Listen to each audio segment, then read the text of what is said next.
కాంగ్రెస్ ప్రభుత్వం బాలేదు. 2500 ఇస్తానన్నాడు, ఇవ్వలేదు. గోల్డ్ తులం ఇస్తా అన్నాడు, ఇవ్వలేదు. ఏది సరిగ్గా చేయలేదు. బీఆర్ఎస్ఏ కావాలి. పిల్లలకు స్కాలర్షిప్ ఇవ్వట్లేదు, ఫీజులు సరిగ్గా వెళ్తలేదు. మాలాంటి వాళ్ళ పరిస్థితి ఏంది? కోటీశ్వరులను చేస్తా అన్నాడు, చేయలేదు. సొంత మిల్లు ఇస్తా అన్నాడు, ఇవ్వలేదు. మాకు కరెంటు బిల్లు మీటర్ ఇస్తా అన్నాడు, ఇవ్వలేదు. గ్యాస్ సబ్సిడీ రాలేదు, ఏది రాలేదు. అందుకని మా ఓటు బీఆర్ఎస్కే. మరి ఇవన్నీ ఇస్తలేరు అని చెప్తున్నాం. ఆయన ఏమో బీఆర్ఎస్ని గెలిపిస్తే పథకాలన్నీ ఆగిపోతాయి అంటుండే. అసలు ఏమి ఆగిపోతాయి? ఎందుకు ఆగిపోతాయి? వస్తాయి వస్తాయి. అతను బాగానే చేశాడు కదా. రచకులకు 1,00,000 రూపాయలు ఇచ్చాడు. ఇతను ఏమి ఇచ్చాడు? ఏమి ఇవ్వట్లేదు. 1కి 10 సార్లు లెక్క లిస్టు చూస్తున్నాడు, ఇవ్వాలా ఇవ్వద్దాన్ని. ఉన్నోడికి వస్తుంది, లేనోడికి రావట్లేదు. మాకేం రావట్లేదు కదా. అందుకని మేము బీఆర్ఎస్ని ఎంచుకుంటున్నాం. మళ్ళీ సెకండ్ టైం మాకు కావాలి అతను. ఇప్పుడు జూబ్లీహిల్స్లో బీఆర్ఎస్ని గెలిపించినా కూడా ఇవన్నీ ఆగిపోతాయి అంటుండు. ఆగండి, నెక్స్ట్ టైం మళ్ళీ ఉంటుంది కదా చాయిస్. ఇప్పుడు బీఆర్ఎస్ పక్కా వస్తుంది. ఇప్పుడు రాకపోయినా మళ్ళీ గెలిపించుకుంటాం మేము. మళ్ళీ ఛాన్సులు ఉంటూనే ఉంటాయి కదా. అందుకే కదా ఇంత జనం వచ్చారు. మళ్ళీ గెలిపించుకుంటాం. మా ఓటు ఖచ్చితంగా బీఆర్ఎస్కే, కాంగ్రెస్కి కాదు. కాంగ్రెస్ మాకు వద్దు. 10 సంవత్సరాలు జూబ్లీహిల్స్ని ఎవరు పట్టించుకోలేదు. కాంగ్రెస్ వస్తేనే అభివృద్ధి అవుతుంది అంటుండు. ఎవరు చెప్పారు అట్లానే? రేవంత్ రెడ్డి. మేము ఇక్కడ ఉన్నది మాకు తెలుసు, అంతా బాగుంది. మాకు బాగానే ఉంది, మాకు మంచిగానే ఉంది. ఆయన చూస్తున్నట్ట ఇక్కడ గల్లీలు ఎక్కడ ఉన్నాయి అక్కడనే ఉన్నాయి. రావట్లేదు, ఏ కాంగ్రెస్ వాళ్ళు రావట్లేదు. మొన్నటి దాకా 2 నెలల నుంచి వంగుతుంది మోరి. ఇప్పుడు బాగు చేశారు. ఇది 6 నెలల నుంచి వంగుతుంది, ఇప్పుడు బాగు చేశారు. హైడ్రా నడిచిందా ఇక్కడ? ఏం హైడ్రా నడవలేదు. ఇక్కడ ఏం నడవలేదు హైడ్రా. ఇటు సైడ్ ఏం రాలేదు.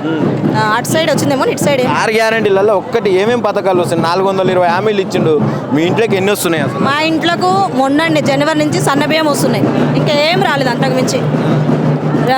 గ్యాస్ బిల్లు రాలేదు, కరెంటు బిల్లు రాలేదు, 2500 రాలేదు, అమ్మాయిలకు గోల్డ్ రాలేదు, ఏది రాలేదు. అన్ని వస్తున్నాయని చెప్తున్నాడు ఆయన. చెప్తున్నాడు, మాకు తెలుసు, మాకు కదా, మేము కదా చూసేది. ఏది రాలేదు. నవీన్ యాదవ్కు లేదా గ్రిప్ ఇక్కడ?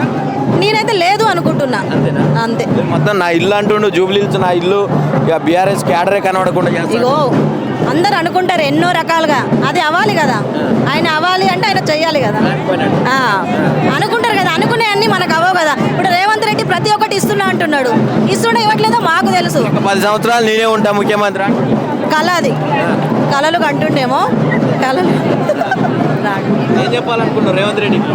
ఏం చెప్పట్లేదు. మంచిగా ఉండాలి, హైడ్రా తెచ్చిండు, పేదోళ్ళకు కొంచెం కష్టాలు తెచ్చిండు.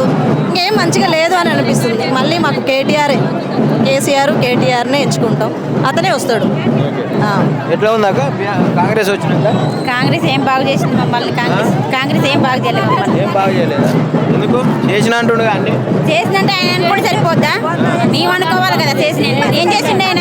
బస్ లోకడంలో చేసిండు. ఏం చేసిండు? ఎవరికి ఇచ్చిండు? ఏం చేసిండు? పింఛన్లు వేస్తాడు, పెంచిండు ఏమన్నా? గ్యాస్ ఫ్రీ ఇస్తున్నాడు, ఇచ్చిండా? ఏది ఏమన్నా? ఫ్రీ బస్సు మంచిగా బస్సు ఒకటి తన్నుకొని చెప్తారా? బస్సులలో ఏం బాగా చేసిండు? బస్సు ఒకటి ఏం చేసిండు ఆయన? ఏం చేయలేదు బాగా చేసి. మగవాళ్ళు 400-500 పెట్టి బస్సుకు వస్తే వాళ్ళు నిలబడాల్సి వస్తుంది, ఆడలేం కూర్చోవాల్సి వస్తుంది. ఫ్రీగా పోయిన ప్రశాంతంగా పోతే ఛార్జీలు పెట్టుకునే ఉంటుండు. మరి ఏముంటుండే? ఏం బాగా చేసిండు ఆయన? రావడం కూడా జాబులు కూడా తీసేస్తాండి. పిల్లలకు వచ్చిన జాబులు కూడా సగం జాబులు లేని వాళ్ళ జాబులు కూడా తీసాడు. 2 లక్షల ఉద్యోగాలు ఇస్తున్నాడు. ఏనాడు బంద్ ఇస్తాడు. 2 లక్షల ఉద్యోగాలు ఏమిటికి ఇస్తున్నాడు? 2 లక్షలు ఉన్నీళ్ళు పోగొడతానే ఉండే. స్కాలర్షిప్ పిల్లల స్కాలర్షిప్ రావట్లేదు. స్కాలర్షిప్ రావట్లేదు, జాబ్స్ రావట్లేదు. స్టూడెంట్స్ కి ఎలా యూజ్ అవుతుంది? ఫ్రీ బస్ అన్నారు. స్కూటీలు రాలేదు. ఏం రాలేదు మాకు. ల్యాప్టాప్స్ అన్నారు, అవి రాలేదు. స్కూటీ అన్నారు, ఏం రాలేదు. స్కాలర్షిప్ వస్తలేదు. ఫస్ట్ ఇయర్ లో ఫీజు మేమేం అవసరం లేదు, స్కాలర్షిప్ ఇస్తామన్నారు. ఇప్పుడేమో స్కాలర్షిప్ మాకేం అవసరం లేదు, మీరే ఫీజు కట్టుకోండి అంటున్నారు. మరి మేము ఎట్లా సర్వైవ్ అయ్యాలి? ఫ్రీ బస్ అన్నారు, రోజు తన్నుకొని పోవాల్సి వస్తుంది. ఫ్రీ బస్ ఎందుకు పెట్టిండో అర్థం కావట్లేదు. లేదు. ఫ్రీ బస్ అంటే పైసలు సేవ్ అవుతున్నాయి తప్ప మనుషులు ప్రాణాలు పోతున్నాయి చూడట్లేదు. విద్యాశాఖ మంత్రి ఎవరున్నారు? విద్యాశాఖ మంత్రి, ఎడ్యుకేషన్ మినిస్టర్. విద్యాశాఖ మంత్రి ఎవరున్నారు? ఎవరికి చెప్పాలి? కాంగ్రెస్ కి.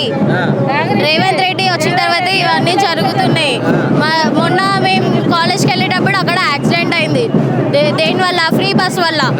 రష్గా తీసుకెళ్తారు, కింద పడతారు, స్పీడ్ బ్రేకర్స్ చూడరు, ఫాస్ట్గా వెళ్తారు. మనుషులు ఉన్నారా, ఎక్కువ మంది ఉన్నారా, తక్కువ మంది ఉన్నారా చూడట్లేదు. ఫస్ట్ మెయిన్ థింగ్ మా స్కాలర్షిప్ రావట్లేదు. వచ్చిన జాబ్స్ తీసేస్తున్నారు. ఎందుకు తీస్తున్నారో తెలియదు. జాబ్స్ గురించి రావట్లేదు మాకు. ఈ ఎడ్యుకేషన్ డిపార్ట్మెంట్ అంతా చూసుకోవడానికి విద్యాశాఖకు ఒక మంత్రి ఉంటాడు. ఇప్పుడు ఎవరున్నారో తెలుసా అసలు? కనీసం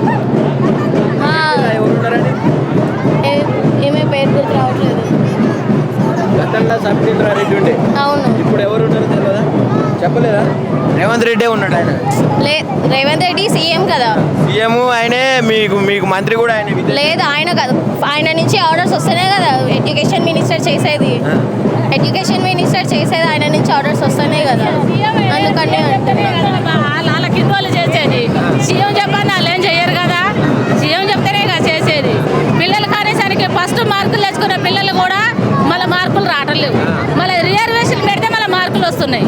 దానికి దానికి 600-700 తీసుకుంటారు. ఇప్పుడు ఫెయిల్ అయిన పిల్లలు అప్పుడు రిజర్వేషన్ పెడితే ఎట్లా వస్తున్నాయి మార్కులు?